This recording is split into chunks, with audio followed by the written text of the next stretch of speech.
Hello dear student. आज मैं आपके सामने लेकर प्रस्तुत हूँ कक्षा 12 आरोह भाग 2 पुस्तक से गद्य भाग पाठ 4 पहलवान की ढोलक, जिसके लेखक हैं फणीश्वर नाथ रेणु जी। तो बच्चों, फणीश्वर नाथ जी का जन्म 4 मार्च सन 1921 ओराड़ी हिंगना जिला पूर्णिया, जो अब अररिया बिहार में है, वहाँ हुआ। तो फणीश्वर नाथ रेणु जी एक महान लेखक हैं जिनकी प्रसिद्ध रचनाएं हैं मैला आंचल, परती परिकथा, दीर्घ तपा, जलूस, कितने चौराहे, ये इनका उपन्यास है। ठुमरी, अग्निखोर, आदिम रात्रि की महक, एक श्रावणी दोपहरी की धूप, कहानी संग्रह, ऋणजल, धनजल, वन तुलसी की गंध, श्रुत अश्रुत एवं पूर्व, ये संस्मरण है। एंड नेपाली क्रांति कथा, ये रिपोर्टाज है। और रेणु रचनावली, ये 5 खंडों में सारी की सारी समाहित है। तो बच्चों, रेणु जी ने प्रस्तुत पाठ के माध्यम से हमें एक जो हमारी प्राचीन कला संस्कृति है उसके लुप्त होने पर चिंता व्यक्त की है कि किस तरीके से जो लोक कलाएं हैं वो लुप्त होती जा रही हैं। लेकिन आज खुशी की बात है, अगर मैं आज वर्तमान की बात करूं, लोक कलाओं को अब बहुत बढ़ावा दिया जा रहा है। वर्तमान सरकार में काफ़ी आगे निकल रहे हैं हर क्षेत्र में। आप देखिए, कबड्डी हो या कोई हमारे लोक नृत्य हो या कलाबाजी का हो, नृत्य का हो, राजस्थानी नृत्य हो या कोई भी, तो काफ़ी आगे ये चीज़ें जा रही हैं आजकल। तो हमें निराश तो होना ही नहीं है। तो प्रस्तुत पाठ पढ़ते हैं बच्चों।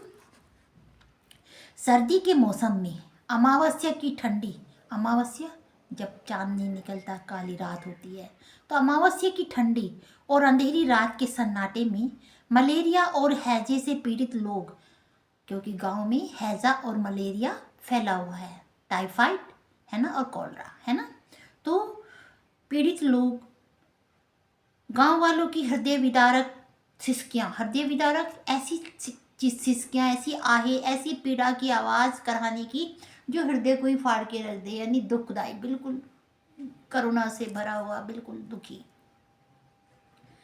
और उसके साथ सियारों व पेचकों की डरावनी आवाज़ें, रात को सियार हुआ हुआ कर रहे हैं और पेचक यानी उल्लू बोल रहे हैं, तो और डरने वाला वातावरण रात का हो रहा है। कभी कभी उस निस्तब्धता को, निस्तब्धता यानी बिल्कुल सन्नाटा जहाँ है, निस्तब्ध, बिल्कुल कोई आवाज़ ही नहीं हो रही है, तो उस निस्तब्धता को कभी कभी पहलवान की ढोलक जो है अवश्य रंग भर देती है। ऐसे समय में पहलवान लुट्टन, जिस पहलवान का क्या नाम है, लुट्टन सिंह, तो पहलवान लुट्टन शाम से सुबह तक अपनी ढोलक बजाकर मृत गांव में, गांव कैसा हो रहा है, मृत जैसा, जैसे मर सा गया हो, क्योंकि कोई भी घर ऐसा नहीं है जिसमें बीमार इंसान ना हो और जिस घर में से किसी की मृत्यु बीमारी से ना हुई हो, तो सारे घर में एक जैसा माहौल सा हो रहा था। तो मृत गांव में संजीवनी शक्ति भरता रहता है। जिस तरीके से लक्ष्मण जी की मूर्छा समाप्त करने के लिए हनुमान जी संजीवनी बूटी लाए थे, तो वैसे ही पहलवान की ढोलक यहाँ काम कर रही थी कि पहलवान की ढोलक जब बजती थी तो जो बीमार इंसान थे उनके मन में भी एक आशावादी दृष्टिकोण, एक बीमारी से लड़ने की चाहत उत्पन्न हो जाती थी कि वो बीमारी को पछाड़ देंगे। जैसे पहलवान कुश्ती में अपने विरोधी को हरा देता है, वैसे उनके अंदर उमंग आ जाती थी। तो बच्चों, अब ये पाठ की स्टार्टिंग में है, अब इसकी फ्लैशबैक स्टोरी हम चलेंगे। लुट्टन का बचपन, कैसे उसने कुश्ती सीखी, कैसे वो महान पहलवान बना और क्या उसका अंत में हुआ। ठीक है बच्चों, ये अंतिम ही पैराग्राफ से स्टार्ट है। जो गांव की स्थिति थी, अमावस्या की काली रात में हैजा और मलेरिया की बीमारी से प्रभावित गाँव और किस तरीके से प्रभाव यहाँ चल रहा था। उस समय इतनी इलाज की सुविधा भी नहीं थी। तो बच्चों, अब देखते हैं पाठ में लुट्टन सिंह का एक शॉर्ट में मैं आपको इसका सार बता रही हूँ बच्चों, ताकि ये स्टोरी आपके दिमाग में रहे, कहीं से भी प्रश्न आ जाए तो आप उसका उत्तर देने के लिए प्रयास कर सकें। तो लुट्टन की शादी बचपन में ही हो चुकी थी बच्चों। जब वो 9 वर्ष का ही था तो उसके माता पिता चल बसे थे। उसकी विधवा सास ने उसका पालन पोषण किया था, क्योंकि 9 वर्ष का बच्चा ज़्यादा बड़ा नहीं होता, तो सास भी विधवा थी। तो उसी ने उसका पालन पोषण किया था।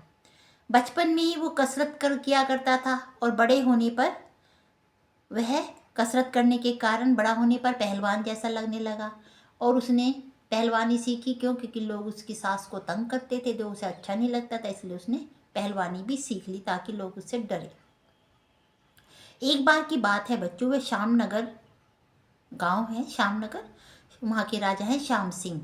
तो श्यामनगर के मेले में दंगल देखने गया। दंगल कुश्ती पहलवानों की जो होती है वो देखने गया। वहाँ पंजाब के चांद सिंह पहलवान जैसे शेर के बच्चे का टाइटल मिल चुका था। पंजाब से मशहूर पहलवान चांद सिंह आए हुए थे और जिन्हें शेर के बच्चे का टाइटल यानी उपनाम जैसे हम दे दिया करते हैं, वैसे उनको शेर का बच्चा कहा जाता था। वो आए हुए थे वहाँ पर। देशी नौजवान पहलवान उनसे लड़ने की कल्पना भी नहीं कर सकते थे, क्योंकि बहुत महान पहलवान थे वो, तो पंजाब के जाने माने पहलवान थे। लुट्टन ने बिना सोचे समझे उसे दंगल में चुनौती दे दी, चांद सिंह को, शेर के बच्चे को। चांद सिंह और लुट्टन के बीच दंगल का मुकाबला पहले तो शुरू नहीं हुआ क्योंकि राजा जी ने इजाज़त नहीं दी, लेकिन जब लुट्टन ने उनसे बहुत निवेदन किया, मैं मर जाऊंगा, ये कर लूँगा, तो जनता भी सोचने लगी ये लुट्टन कहाँ और कहाँ चांद सिंह, इतना महान पहलवान, मशहूर पहलवान, इनका क्या मुकाबला। लेकिन उसकी जिद के आगे राजा जी भी मान गए और राजा जी ने उसे इजाज़त दे दी। पहले राजा जी ने सोचा चलो भाई इसका दिमाग तो बच्चे जैसा ही है, शरीर जरूर पहलवान जैसा है, कोई बात नहीं, इसे बहला फुसला देते हैं, 10 रुपये दे के कहाँ मेला घूम लो, ये कर लो वो कर लो। लेकिन वो माना ही नहीं और उसने जिद पकड़ ली कि वो तो चांद के बच्चे से कुश्ती ही लड़ेगा। चांद सिंह से शेर के बच्चे का टाइटल जिसे मिला उससे कुश्ती ही लड़ेगा। तो राजा जी ने उसे इजाज़त दे दी। तो मुकाबला शुरू हुआ बच्चों।